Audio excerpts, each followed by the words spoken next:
بسم الله الرحمن الرحيم. الحمد لله والصلاة والسلام على رسول الله سيدنا محمد وعلى آله وصحبه وسلم. يحاول بعض المتعصبين لنظرية التطور إيهام الناس أن هذه النظرية أصبحت أمرا واقعا وحتمية علمية، وأن الغرب جميعه علماءه وطلابه آمنوا بهذه النظرية واعترفوا بها، ويحاولون إقناعنا أنه لا يكاد يخرج أحد عن تأييد هذه النظرية. لكن الواقع أن هذا الأمر فيه كثير من المبالغة والادعاء والكذب. فطائفة العلماء الذين اتخذوا موقفا من هذه النظرية طائفة كبيرة جدا، منهم العلماء القائلين بنظرية التصميم الذكي وعلماء آخرون، بل أن بعض هؤلاء العلماء وصل به الأمر إلى السخرية من بعض علماء هذه النظرية الذين ما فتئوا ليل نهار يبشرون الناس بها. ومن هؤلاء المهاجمين لهذه النظرية البروفيسور جيمس تور. من هو البروفيسور جيمس وما مكانته العلمية ولماذا اتخذ هذا الموقف من النظرية، وما رأيه في بعض القائلين بهذه النظرية ولماذا فضحهم؟ هكذا لا نعلق، فقط نستمع إلى هذا البروفيسور.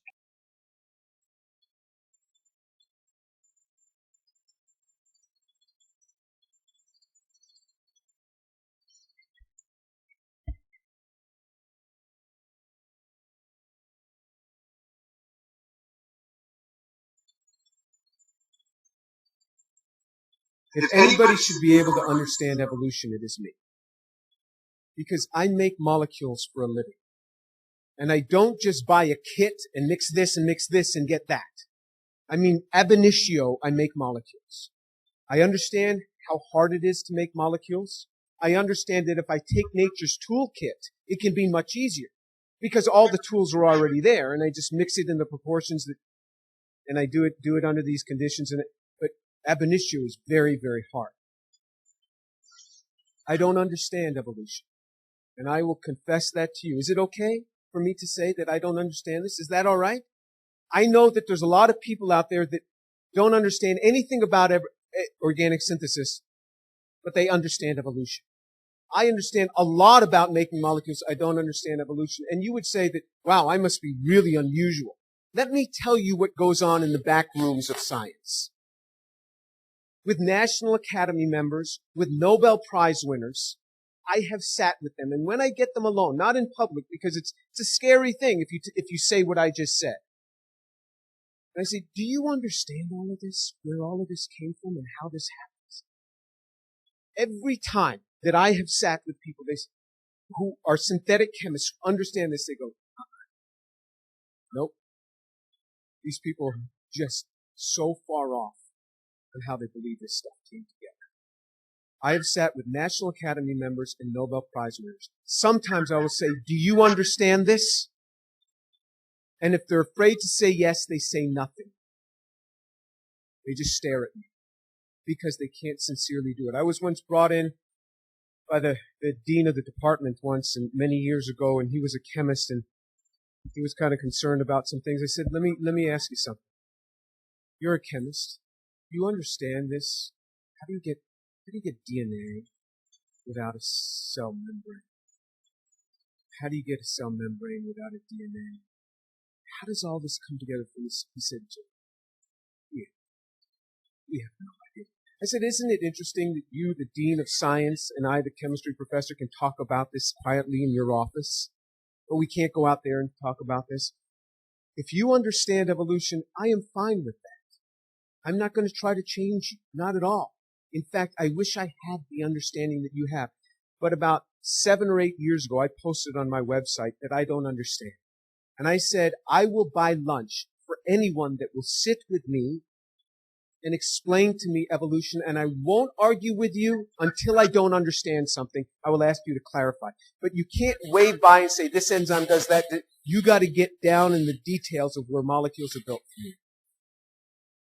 Nobody has come forth. The Atheist Society contacted me.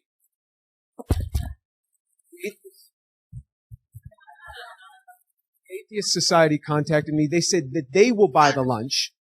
And they challenged the Atheist Society, go down to Houston, have lunch with this guy, and talk to him. Nobody's come.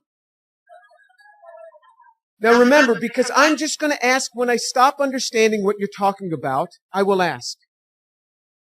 So I sincerely want to know. I would like to believe it, but I just can't. Now I understand microevolution. I really do. We do this all the time in the lab. I understand this. But when you have speciation changes, when you have organs changing, when you have to have concerted lines of evolution all happening in the same place in time, not just one line, concerted lines, all in the same place, all in the same environment. This is very hard to fathom. I was in Israel not too long ago talking with a bioengineer. And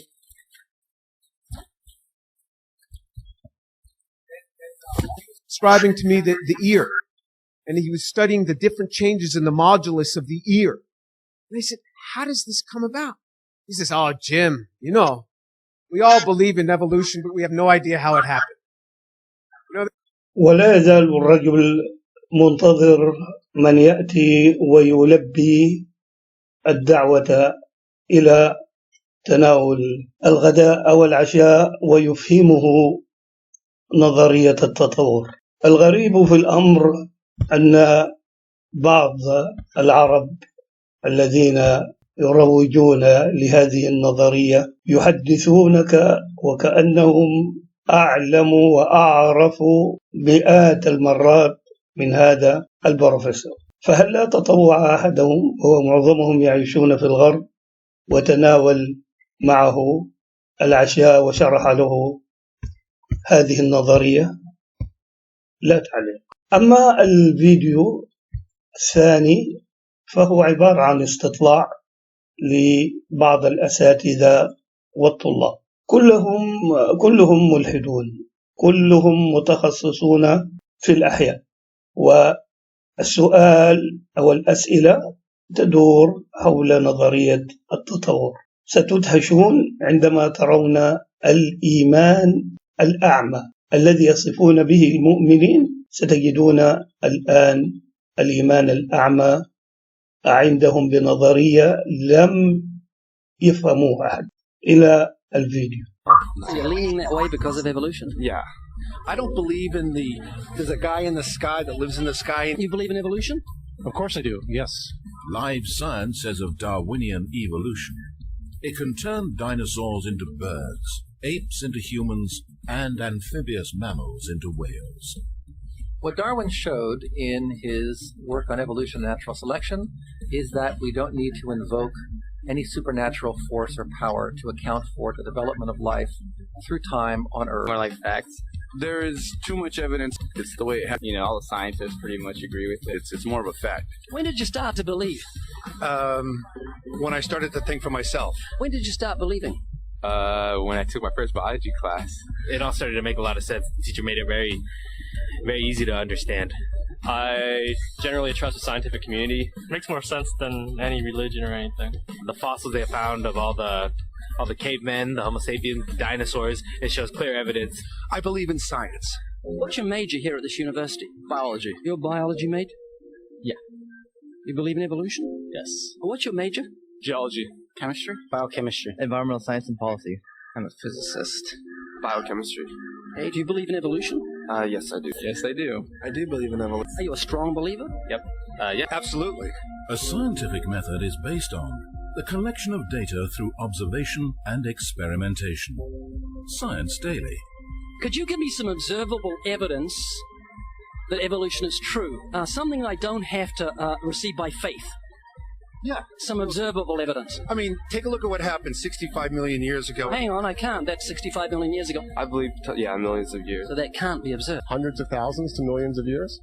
So it's quite a long time. Yes. Millions of years. Yes. So it can't be observed. You've got the canine kind, the coyote, and the domestic dog, and there's the feline kind, which is the cats, the tiger and the kitten, and you've got humankind. So Darwin said there'd be a change of kinds over many years. So could you give me one example of observable evidence of a change of kinds? So, for instance, the fossil record shows the common ancestors of all carnivores, that cats and dogs were once linked, united by a common ancestor. How long ago? This, I believe, was like 60 million years ago. Can you think of any observable evidence for Darwinian evolution where he said there'd be a change of kinds? Monkey to man, is that what you're talking about? Yeah, a change of kinds. I don't really believe there's any proof for that yet. Koalas have a fifth digit. Did you know that? I didn't know that. Think we're evolved from koalas? I know that everyone talks about the missing link for humans and whatnot. I believe that there are connections that are out there that we haven't found yet. I'm going to trust what those experts came up with. I have a strong trust in evolutionary ideas based on the evidence presented. Can you think of any observable evidence for Darwinian evolution, a change of kinds? I haven't seen it myself, but I believe what the textbooks tell me about it, so... You've got faith in the expert? I have faith in the experts, yeah. I guess similar to how religious people have faith that God actually exists, I have faith in the experts knowing what they're talking about. The scientific method must be observable and repeatable.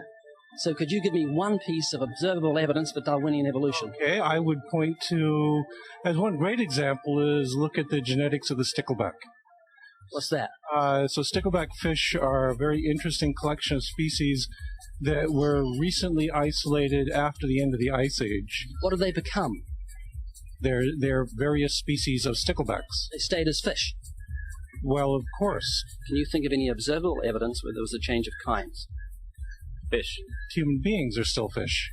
Human beings are fish? Why, yes, of course they are. How long did that take? A couple billions of years, millions. A couple of millions? How is that observable? It's not. We came out of the ground as a mammal, and one mammal created... Come out of the ground? Didn't we come out of the sea? Huh? Well, initially in the beginning, we came out of the ground and the sea. After the great destruction of the... So did we have lungs or gills when we came out of the sea? You want to know something?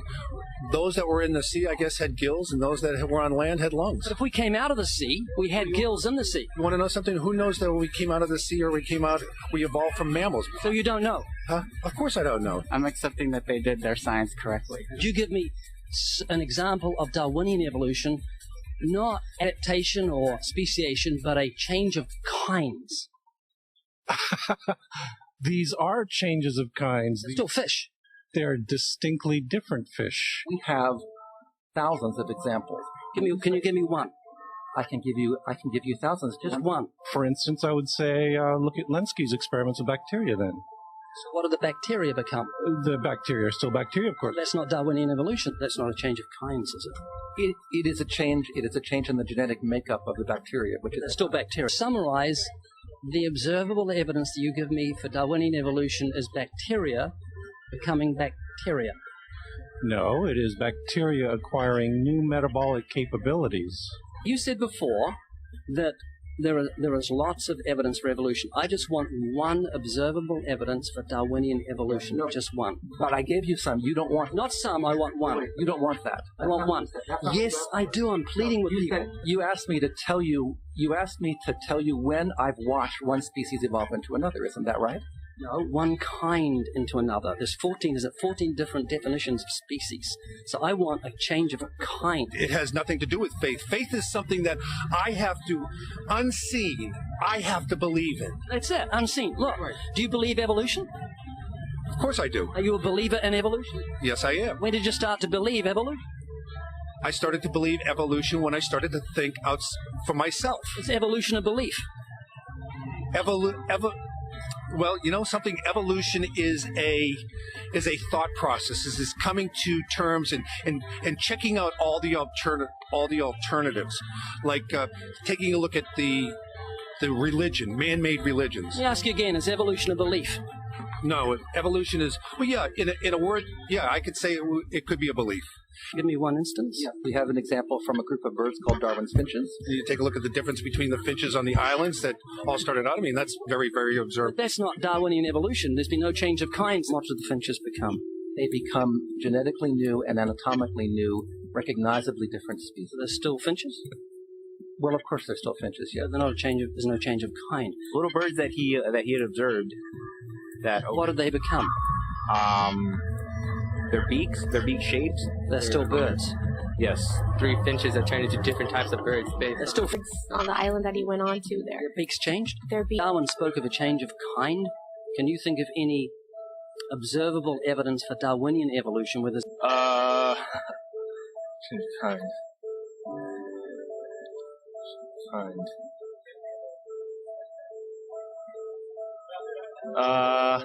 I'm gonna have to think about that one a little longer. You give me anything that I can see, observe, and test, which is a scientific method for Darwinian evolution, a change of kinds. Test and observe.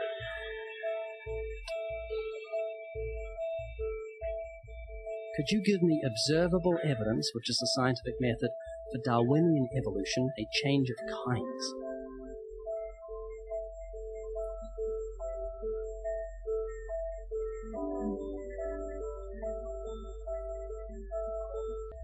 I would say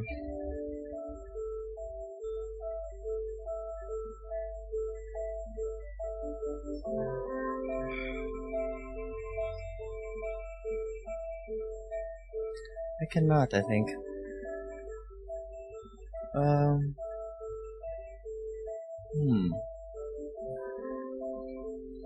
It's a hard question, actually.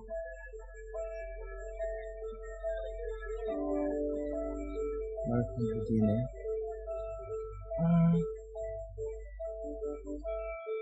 So, can you repeat the question again? Could you give me any observable evidence, just one, for Darwinian evolution?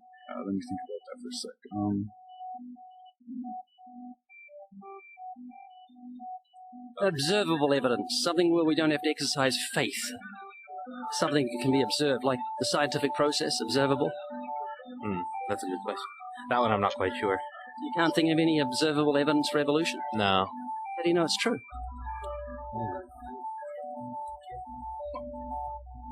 I'm not sure. So Darwinian evolution is not observable, it's not scientific. I guess so. So it's unscientific, you can't prove it. It's scientific, actually. You could prove it. It could be proven, just... Do it for me. That's hard. That's just too broad of a...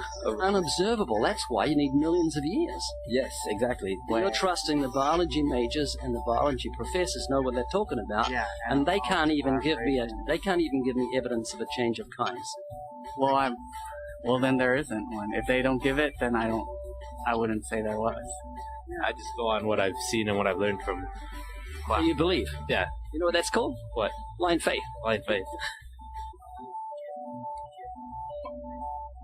Faith is the great cop-out, the great excuse to evade the need to think and evaluate evidence. Richard Dawkins.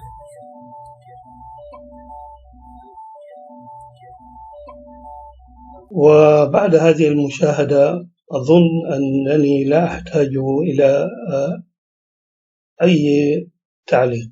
لا أظن أن الأمر يحتاج إلى تعليق.